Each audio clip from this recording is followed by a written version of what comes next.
Those aren't six. Those aren't police headlights.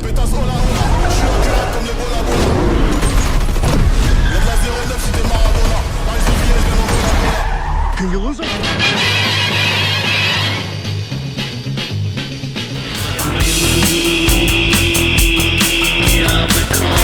We are the Cult Lords.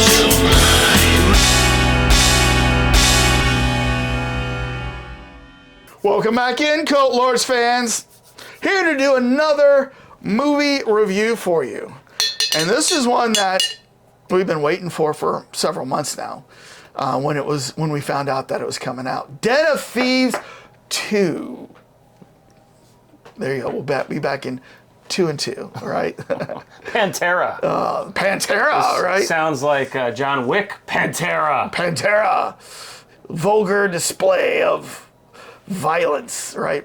Of power. If you're new to the channel, thanks for stopping by. We always welcome new viewers.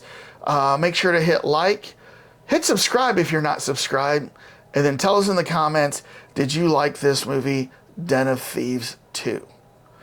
We're about to get into if we liked it. Mm-hmm. But if you have not seen it yet, I have a warning for you. Spoiler alert!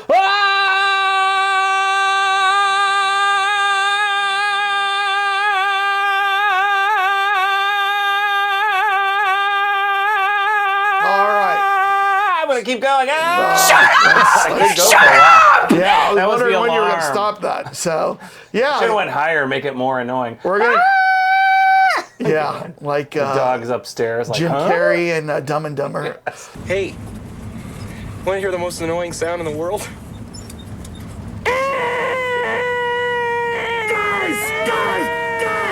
The most annoying noise most ever. annoying noise in the world.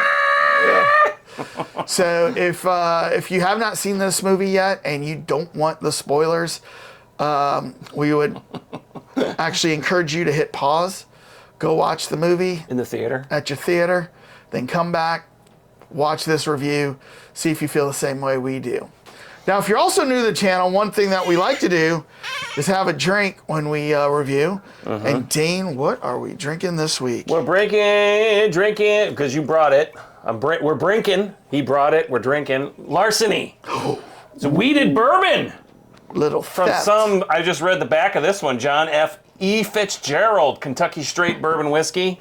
It is, I've had this before, 92 proof. It's a tasty beverage, and it's a value that I would definitely recommend because you got it for, this price was reasonable. You can get it, Costco too, but it's a really good bourbon for the price. Yep. So, Little Thieves on the Rocks. based on some, former Treasury agent during Prohibition who was, also wetting his whistle on the side. He took the good barrels. Pretty yummy. I know it's got a nice viscosity to it. It's got some good taste. It's a little bit slightly sweet, Yep. but it's not, it's. He took the Fitzgerald barrels. Okay. All right. Well, tell us down in the comments what you're drinking right now. Always love to know that. Okay. So, before we give our ratings, we always like to find out what the general population felt about this movie. Did they like it? Did they not like it? The Den of Thieves rating. So, Dane, did you avoid the Rotten Tomatoes I scores? did. Okay, good. All right. Let's see what your thoughts are. What do you think the critics gave Den of Thieves 2? 5.6. So 56%. And then what do you think the fans gave this? 83. 83. All right. Well, as of this taping, critics gave it a 59%. Fans gave it a 79%. Ooh, So you were okay, pretty it was close. Close. Yeah. Within 5, I think, on both. Yeah. 4. So let me grab these scores here. I think there was a general expectation that came out with this particular movie. Of course, because the first one is amazing. In fact, I didn't even know the movie, and then you turned me onto it. yeah. And then, I agreed. I thought the first Den of Thieves, absolutely, outstanding heist movie. Let's see what Den of Thieves 1 got from Rotten Tomatoes. Yeah, that would be actually be interesting because I have a feeling it's going to be Much higher? They're going to be both in the same vicinity. Like Oh, 80 wow. Den of Thieves got a 41% from the Critics? Yeah. Wow. And a 63%. Man, I love that movie. I'm actually surprised about that. I love Den of Thieves. And, like, I have to say, well, I will say that later. And I'll save that for later. So, all right, well, that is surprising. Okay. I mean, I guess if you're not a Gerard Butler fan, that Yeah. might heavily influence your opinion. Yeah, because he's definitely front and center in both of these movies. Yes. So, some people don't even know who the guy is. Yeah. And actually, to tell you the truth, I was pleasantly surprised, refreshed with Den of Thieves, the first one. Oh, it was really good. Yeah. I mean, So, we can't talk about it because there's too much that would give things away. well, we're about to talk about No, I it. meant we can't talk about the first one because it was too many spoilers. Yeah. But it was it's if you like your gritty crime dramas that are kind of in the Ocean's 11, the guys plan it out, they figure things out. There's Right. somebody else trying to get them. There's like an element of like It's a cat and heist mouse. movie. It's a heist movie. It's like a more violent Ocean's 11, if you will. with a cool soundtrack. Yeah. So, I guess it's time for us to reveal our scores for Yep. Den of Thieves 2. Straight in from our accounting firm, Deloitte and Douche. From Antwerp. Yep. Our Antwerp They brought their jewel. office. They brought their gem transport in, and on that transport, they brought our scores in, right? Too. Well, our scores were held in the vault in the 10th floor of the basement. 10 stories deep. sensors. Yeah. Heat sensors, cameras going, and a dogs. couple of attack dogs. Yep.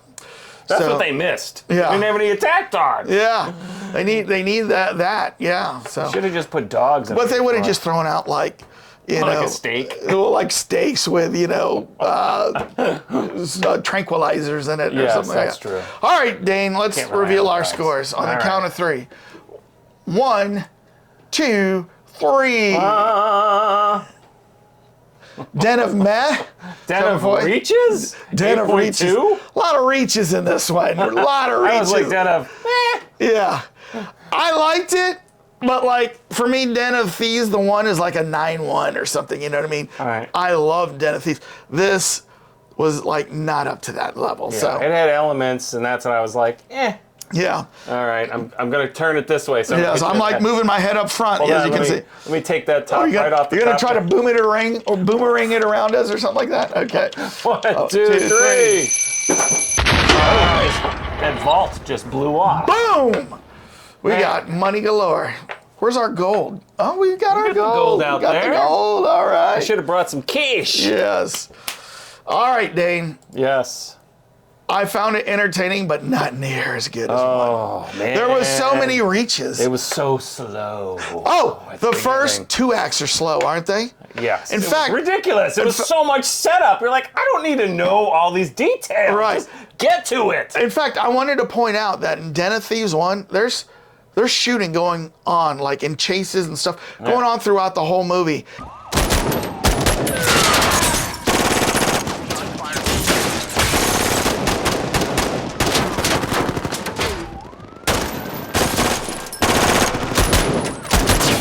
This one, it took two acts to get to any shooting. There was a point where I think in the movie, because we went and saw this one together in the theater, I think you went and said, "Has there been any shots yet?" or something like. Do you remember like that? Like this is like when they're like stealing. They're going into the vault, you said, "Has there been any shot yet?" And I was like, "Not yet." Not one person. I mean, in fact, I'm not. The irony is the shootout didn't take place until the other guys that got kind of thrown out of the gang or decided they didn't like Gerard Butler said, "Hey, let's just capture him," and then stand by.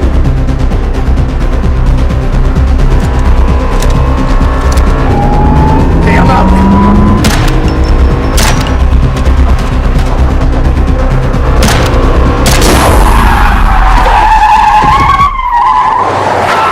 But to your point, this is where there's all these like misses or whatever. The These reaches, storyline yeah. was like just completely manipulated. How did they know where they were? Yeah. Well, so I would. so Well, first of all, much, that's to the end. So we'll get to the end. Let's just talk about the beginning, okay? So Gerard Butler, he loses out on, what is it, O'Shea Jackson? Is that his name?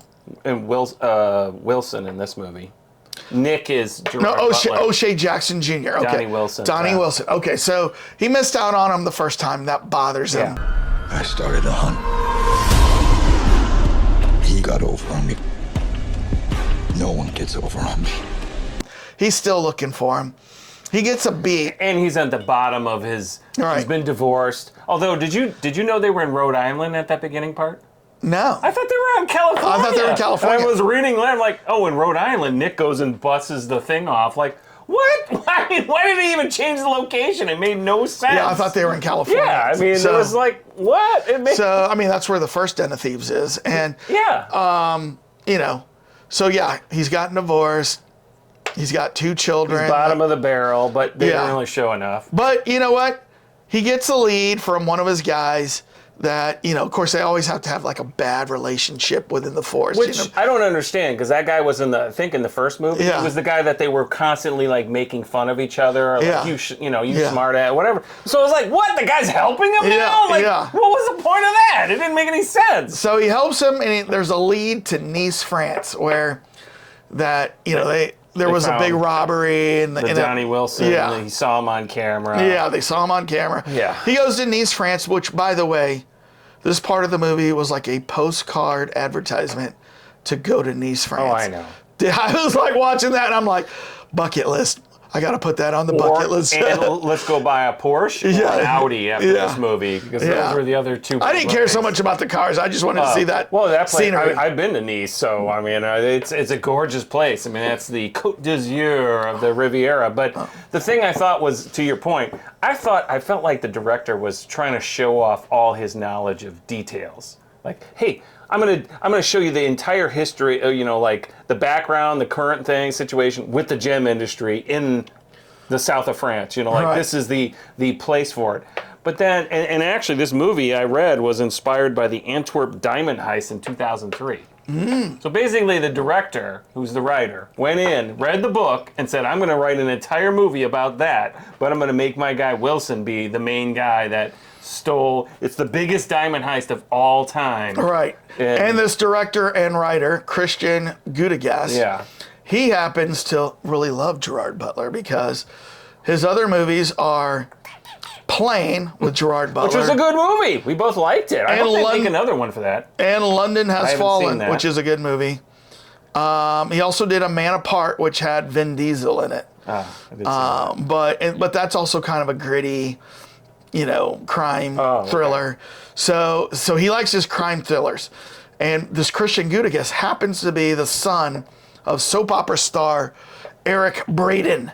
Ooh. So the one soap opera. He's got a slightly British accent. Oh yeah, he's definitely British. He is, okay. And he plays Victor Newman on The Young and the Restless. The only soap opera I ever got into was in college, because we would get out of class early, and then when we would before our afternoon classes. And all the chicks. Yeah, we would. A lot of girls would go into this big student union, and they'd always have Young and Restless on the big screen.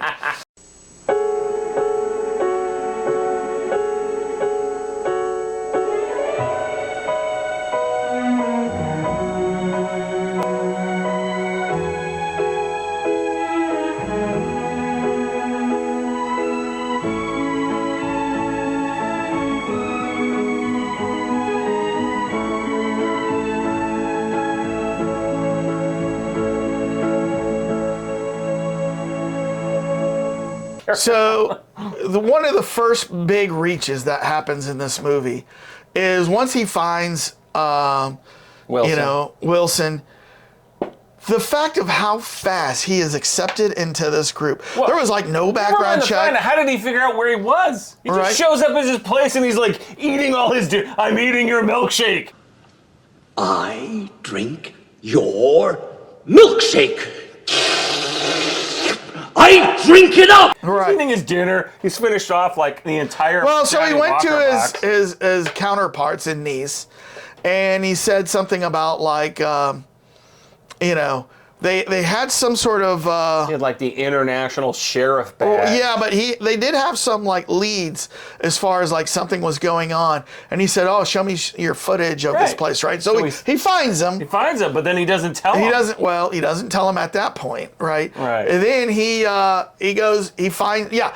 Okay, so he sees that. Now where is he going to find him? In the city of Nice? I right? know. Yeah. I mean, it was just like, what, you just sat outside waiting to see that? I don't know how big Nice is, but let's just say there's 1 million people I guess there. the wink wink is, Yeah. well, I know you're in the vicinity, so I'll just hang out Yeah. smoking at bars Yeah. until I see you. Yeah. I mean, Yeah. because, I mean, to that point, Wilson has definitely not made any overtures to be hidden. He's making himself a gem dealer from Northern Africa? No, from like, was it France? Like an area where like. Well, it's Africa, but that speaks French. So remember, he was like, my French is weird. His name is Yeah. like Jean-Claude Van Damme or something Jean-Jacques. like that. Jean-Jacques. Jean-Jacques. And he's like, bonjour, mademoiselle. Yeah. That's all I know. Yeah. There was a lot of that. But anyways, he so Gerard Butler finds him like Nick, finds him like that. Then he says, "I want in." The next thing you know, he's having breakfast or whatever with this With the woman, crew. and they're like, "So you're a former cop?" And he's like, "Yeah." Yeah. Marlboro Man. How'd you guys meet? Crazy. Tinder, actually.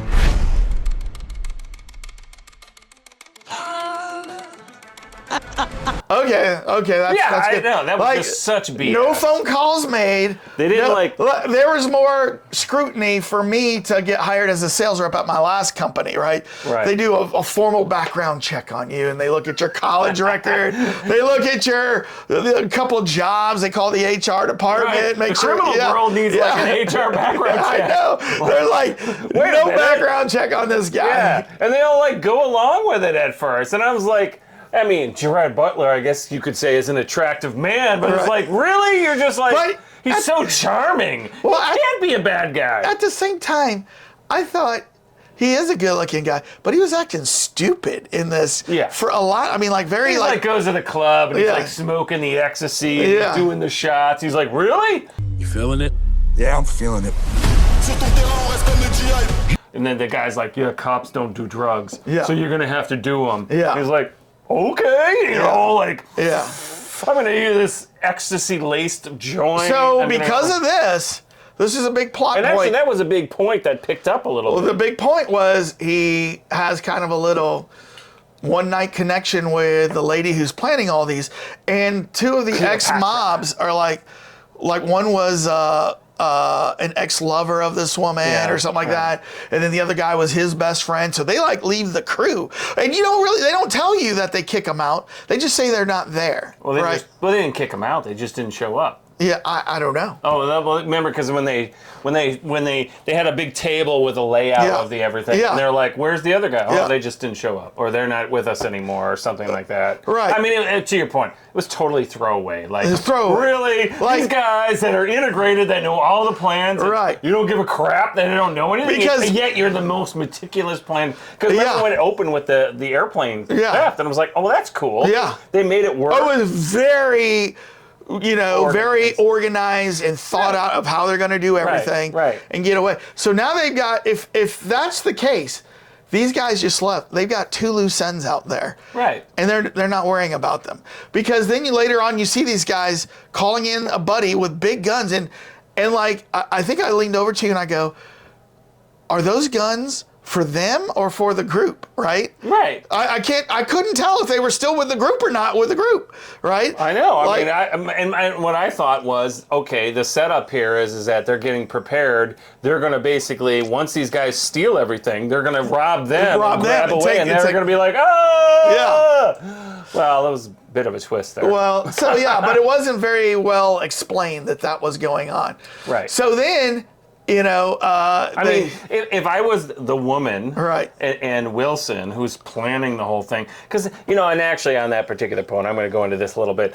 I was disappointed because in the first movie, you got this really heavy element of Wilson's a master criminal. Right. They explain why he's like this super observer of different things, and then it seemed like the woman was like calling the shots. and Right. everything. There's a reason why you're all here. We're here to rob the World Diamond Center. Wait a minute, is he in charge or is she in charge? well, no, I think Wilson was the master planner of how to break into the bank. I think the lady, she's like the handler. She's like the money person between the group and the wealthy people at the end that they were going to split the loot with. So she's handling them. She's handling the ops. So it looks like she is in charge, and she's just the money person. I would have thought, though, if she was the money person, she would have been doing everything possible to make sure that money doesn't go into anybody else. As in, okay, we got 2 loose ends now. They got 2 loose ends. Take these guys out. Yeah. Just get rid of them. I mean, although she might be like, that's my ex-boyfriend. Was a former lover, but But it's still, somebody needs to have eyes on them. Yeah. Like, where are they? What are they doing? And like, if you're going to be that meticulous, right? Yes, exactly. And then you got the whole mafia setup. So the mafia.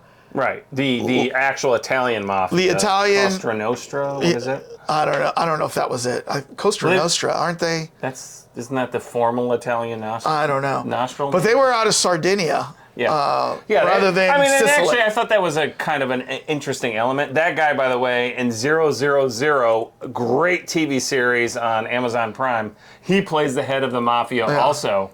And so Costa Nostra is the Sicilian mafia. Yeah.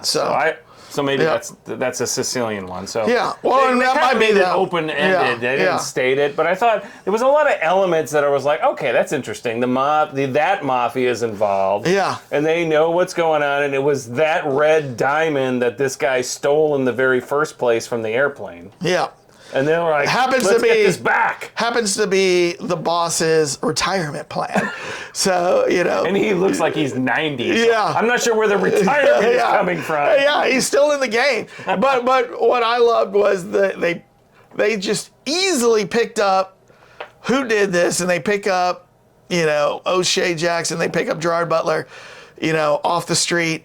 They take him on the boat. They say it very, I think you missed this part. I was out in the bathroom. Okay. So it wasn't a long conversation. They were all quiet on the boat. And they thought they were going to get offed. Yeah, they thought they were going to die, but they were just sitting there. And then the number one for the big boss goes, "You stole a very valuable diamond. It was our boss's retirement plan. Your job is to get it back, or you die." Mm-hmm. That belongs to us. You stole diamonds from the mafia? Like I fucking knew! Now what? Swim! I can't swim that far! I'm negatively buoyant! And that was it! Like I came back when they were both swimming. I saw the boat leaving. I came back and they were there. I'm like, what happened? What did I miss? Yeah. So then they get out and he's like, Gerard Butler's like, I'm out. If you stole from the mob, I'm out. That's right? Okay. I saw that and I wasn't sure what the lead was. Yeah. So no, which they're is like, if Gerard Butler was really committed to this whole thing, it's like he would have just went along with it. I mean, why would he be like, that's it, I'm not doing this? So they make it sound like at the end, which we're going to get to in a minute, that he was in with them the whole time until the very end. He's like, I couldn't change my stripes like that the was tiger. That was the big reveal. Well, so they go through Did you see it coming?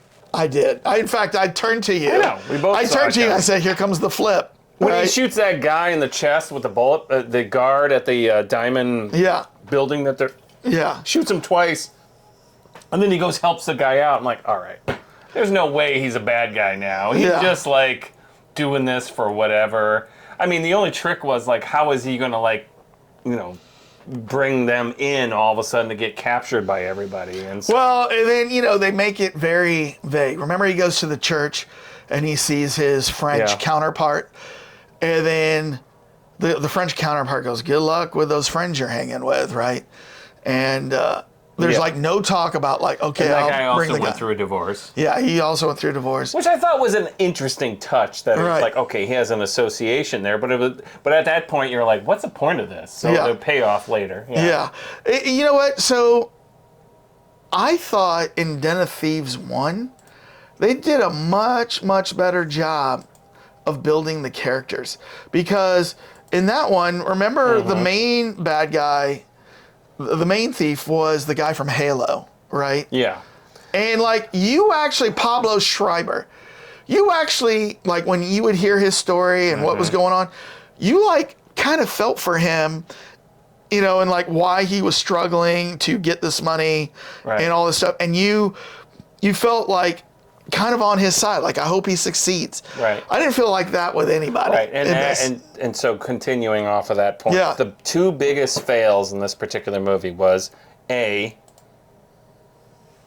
O'Shea Jackson was front and center on everything. Right. Where in that movie, he was in the background, the man manipulating, and that was the big, well, I don't want to get, the big reveal. If you're watching this, you've seen Den of Thieves. And so then the other big fail was, in that first movie, you had the whole Gerard Butler on the hunt, on the revenge. I am going to get these guys. I'm going to capture them.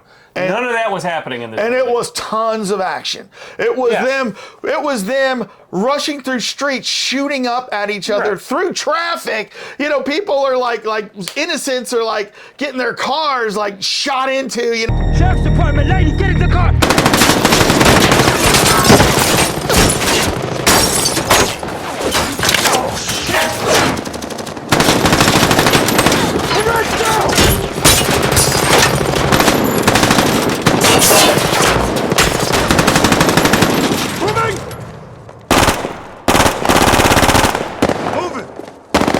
It's like really crazy. I mean, in fact, did anyone die? Oh, well, the only two people that died in this was the two guys that we said like left the gang. Yeah, that was it. There was, I think there's.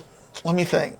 They didn't kill anybody else. They didn't kill anybody else. It was almost like he went out of his way not to kill anybody in this movie. Right. And it was just like, oh man, there was so much like a gritty element of the underworld. Right. In the first movie, Nick was like, you know, going to strip clubs and like shaking people down. And unfortunately, because O'Shea Jackson was front and center in this, he wasn't the best actor. Right. In the first movie, it made sense because he was kind of in the background as the bartender and all this. And in this one, he's like, they put a lot on his shoulders, and I didn't really feel like he was really fulfilling the role properly. Remember the one funny part where they played an homage to his dad? Remember, we were watching it, and they said, you know, police don't smoke, like, you know, this stuff. So Gerard Butler goes, F the police! And then they zoomed in on O'Shea Jackson's face, and he kind of goes like this. And I go, oh my gosh. I go, you get that? Right. And like, you know, I did not get that. You didn't get that, but I said, his dad was part of NWA. One of their big hits was F the Police, right? And so, like, that's why we should say his dad is Ice Cube, Ice by the Cube. way, in case Also O'Shea Jackson. But yeah, he was part of NWA, and one of their big hits was F the Police. So that I laughed. There was a couple other people that caught it and laughed too in the theater. But and that was clever. I mean, there was so many like elements in this movie that were very funny or clever or very astute, or you came up with some like good angles. Like the whole, you know, the movie took off when they got into actually robbing the bank. That's the third act. Yeah, that's the before third act. That, yeah, I mean, you said that earlier. Before that, it was just like, oh my God, do we really need to see? You know, like we kind of. I asked you in the end, what did they say? Oh, sit in the left seat in the back. Right. And then it turns out I was like, what was the point of that? Well, so here's a big reach. How in the world, if Gerard Butler's turning them in, how is he connected to the mob to know sit in the back seat on the left because the mob's going to come get you, basically? So how does? No, I didn't even think about that. Oh yeah, that's what I'm like. This is a big reach. So he did his thing. So he would have had to have been contacted by the mob to say, we're going to break him out, you know, when he's being transported. And that's why, you know, when he's sitting there talking to O'Shea Jackson Jr., he's like, yeah, we're even now. Oh, and by the way, sit in the back seat on the left. You didn't realize that until right now? Like, how did Gerard Butler know that the mafia was going to pick him up? I didn't think about it because it was at the end and it was very quick. I mean, the only thing I can speculate on is that because they saved him, because they killed the guys that were going after them for their jewels, maybe he had some tie-in there. So, but I agree. One thing, Cult Lords viewers, that you need to know is when we see a movie together, when we walk out, we don't say anything about the movie to each other. And I so badly wanted to debrief with him as we were walking out on this one, right? And I was going to say to you. My lips are sealed. Which we didn't talk about the movie. But, like, the last thing I wanted to say is, like, how did Gerard Butler know that the mafia was going to come and do that? I didn't think about it because there was so many other ridiculous things. Yeah, so that's one of my den of reaches right there. It was like, oh, my God. So, because what happens is, you know, they all get caught at the end. And they are being hauled off to jail, and they're all staring down Gerard Butler. They know he was the mole and turned him in, right? Which I was surprised, like, why didn't he just act? Because they arrest him. Yeah. Like, why didn't you just stay off camera? Right. Like, why did you all of a sudden walk out and look at everybody as they're crossing? Like, what was the point of that? He should have gone through, like, a little process where it looked like he was shipped off to some jail, too, separate of them. Yeah. Like, just to keep his, you know. But anyways, so they see him, and then it ends where the mafia #1 boss is having breakfast, and he flips over the newspaper and sees that Oshea Jackson Jr. has been arrested, and he reads the story. Then he picks up the phone and makes a call. And so you think he's calling the boss to say, guess what happened, right? Then you see Oshea Jackson Jr. in the Nice prison with Gerard Butler, and Gerard Butler knows to tell him, love seeing on. I mean, and like even then, when the helicopters went in to get him, nobody died. You stole something. Yeah. They just came out with their guns, and all those armed police officers just went like, okay, sit take in the left seat in the back, but there's nobody else in the truck. So what was the point? Yeah. And then they just like zoop the door down and blah blah blah. Yeah, they take them. I mean, it wasn't like violent whatsoever. I mean, it's like this movie. I don't know. Maybe that was a critique that the first one was like. It was too violent, and this time he's like, no, let's just keep everything at like a PG rate. I don't know. Wasn't it an R-rated movie, and this one was PG-13? I mean, because I could see that happening. Let me see. This was R-rated. This was R-rated. Well, you didn't go far enough, I can tell you that much. Yeah, it was just, you know, and it sounds like I'm sitting here and I'm pointing out all the bad things. I'm pointing out all the bad things to show why this was nowhere near as good as the first one. Yeah. However, sitting in the theater watching this movie, suspending a lot of freaking disbelief of what's going on, I was entertained.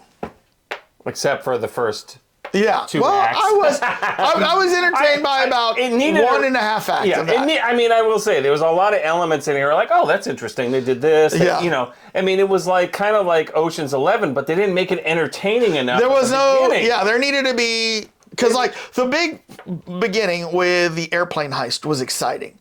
I will give them that. That was exciting. Yeah. And that was like, wow, they thought of this, they thought of that. You know, like when they get their cars, or I guess that was actually after the second one, they got their cars up into the truck and they drove away. But I did think it was cool in the second one, how they're like, we're looking for a white Porsche licenses, and they rip off the plastic coating. You know, I mean, it was well done in a lot of ways, but it was just such a slow burn to get to the point where there needed to be some kind of major action. And I think this is where the big difference was. In the first movie, you had the Gerard Butler character, he was like, I am going after these guys. I'm going to figure out what's going on. I need to, it was such an element. And he's trying to figure out clues of where they're going. Right. And this one, there was no hunter. Nobody was like, give a crap about anything. That's a very good point. There's nobody really chasing them. Right. At the moments that they're doing their stuff. And a lot of times I think the author got stuck because Oshea Jackson's character wasn't a killer. Yeah. He was the mastermind. He was always in the background like, this is the challenge. Yeah. And so you had the guy from Halo in the first one as the killer. And 50 Cent, we should say 50 Cent wasn't in this one. Yeah. Go upside the head with a bottle of bull. Come on, they know where we be. You can find me in the club. Yeah. He was a producer, though. I saw his name at the end. But there was just such an element in this one. They were just missing like the family aspect. I mean, it just there was too much buildup. Yeah. Too much buildup of kind of nonsense stuff, right? We just didn't need to see like all the guards, all the football, We didn't need to see like the woman that runs the vault. There was so much interchange between her and like the other guy. Well, so the build up to that, yeah, I agree to that. So I mean, like the whole thing with Gerard Butler coming. I mean, there were some things that you kind of had to see, but it was just like, did we actually? You know, the irony is that I thought the entire mafia piece at the beginning, the 2 acts, we didn't need to see any of that because in the end, when the mafia kills the bad guys, you're like, oh, okay, that's them. Who are these guys? I mean, I knew who it was. Well, but it should have been a bit of a reveal. You know what I mean? Here's the reach that I was saying earlier, and I said we get to it. Okay, when they left, did they plan out to like? Because you remember, like the lady and the other guy, they went off on their own. Other people went off on their own, and then Oshea and Gerard Butler, they go off on their own, going up into the mountains, right? Right. They probably tipped off the mafia people, we're going to come and deliver the diamond up here. But they don't show that in the movie. Well, so when they're just standing there, you're wondering, how the heck do they know they're going to be there? Actually, to your point, because I did think about that. So they were looking at a phone, and remember there was a red tag at the top, like we have to go here. Okay.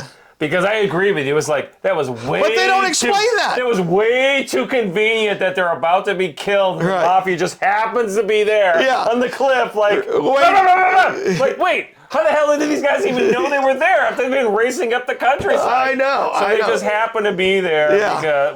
Happened to be there. They were there because they were meeting them to deliver the red But they don't explain. I know. I agree with you. They completely glossed over. And actually, the whole ridiculousness was, where's the red diamond? Yeah. Where's the red diamond? After they've like broken all the boxes and everything. And it's like, it's right there. Right. You didn't see that in the box that it. I mean. Nobody's going to go, the ridiculousness about, remember they go in and they say he's like 5 boxes in the middle? That's where the diamond was. Yeah. So when they go in, they start popping everything open, it's not in there. And it's like, who the hell is going to move it? It was in there though. But here, so what, once again, for these guys that are meticulous planners, Gerard Butler should have said, the very first box that I'm going to pop is going to have the diamond in it. Yeah. So you get that, and then I'll start popping other boxes, right? I know. I mean, it was just like, so to your point, this is where the reach came in. The author was manipulating their storyline because he's like, I want it to be chaos with all the shit on the floor. And in reality, they needed to pop the first one, and that was it. Right. Well, no, they needed to pop all the other ones. Number one, to get all the whatever valuables in there. But if you just pop that one, that would raise suspicion on, Oshea. Oh, I agree. Yeah. So, but still, they should have started with that. Yeah. Well, if they should have started with that. And that was the end of it, right? I mean, they made it sound like they needed a little MacGuffin, mini MacGuffin of why the time is running out and why you got to be nervous about if they're going to make it out of there. And then, of course, at the end, Gerard Butler is the last one to go across the pipe. And it breaks. And it's like, really?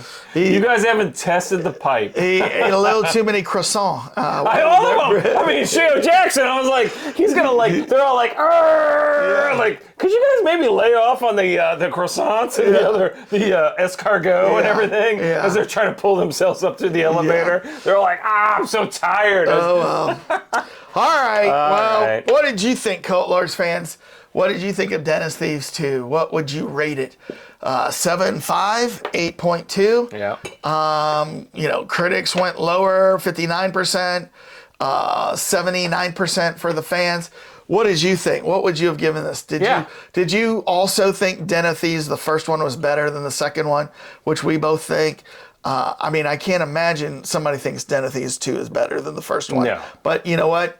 I reserve judgment because I'm always wrong with that. And Gerard Butler said, this time we're doing a 3, and I'm not having a 7-year wait.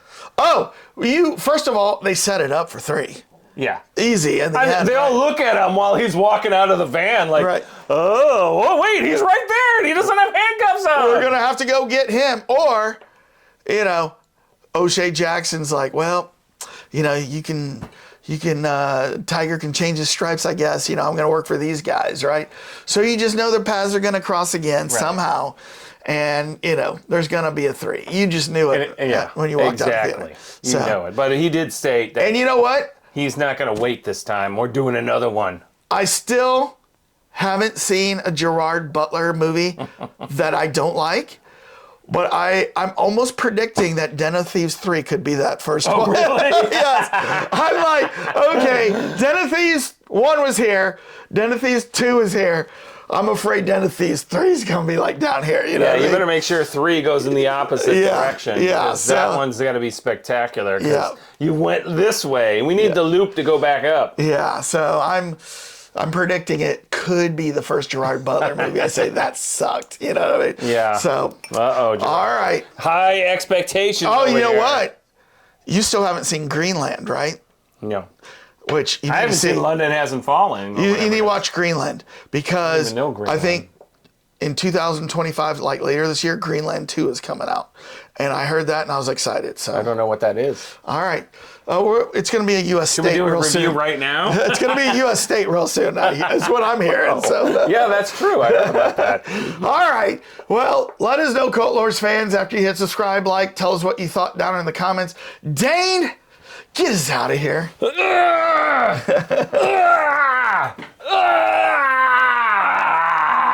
I'm getting up to the Diamond's Vault. Peace out, everybody. Wait, the Diamond Vault's down there. You're You're going the wrong way. You didn't plan this meticulously.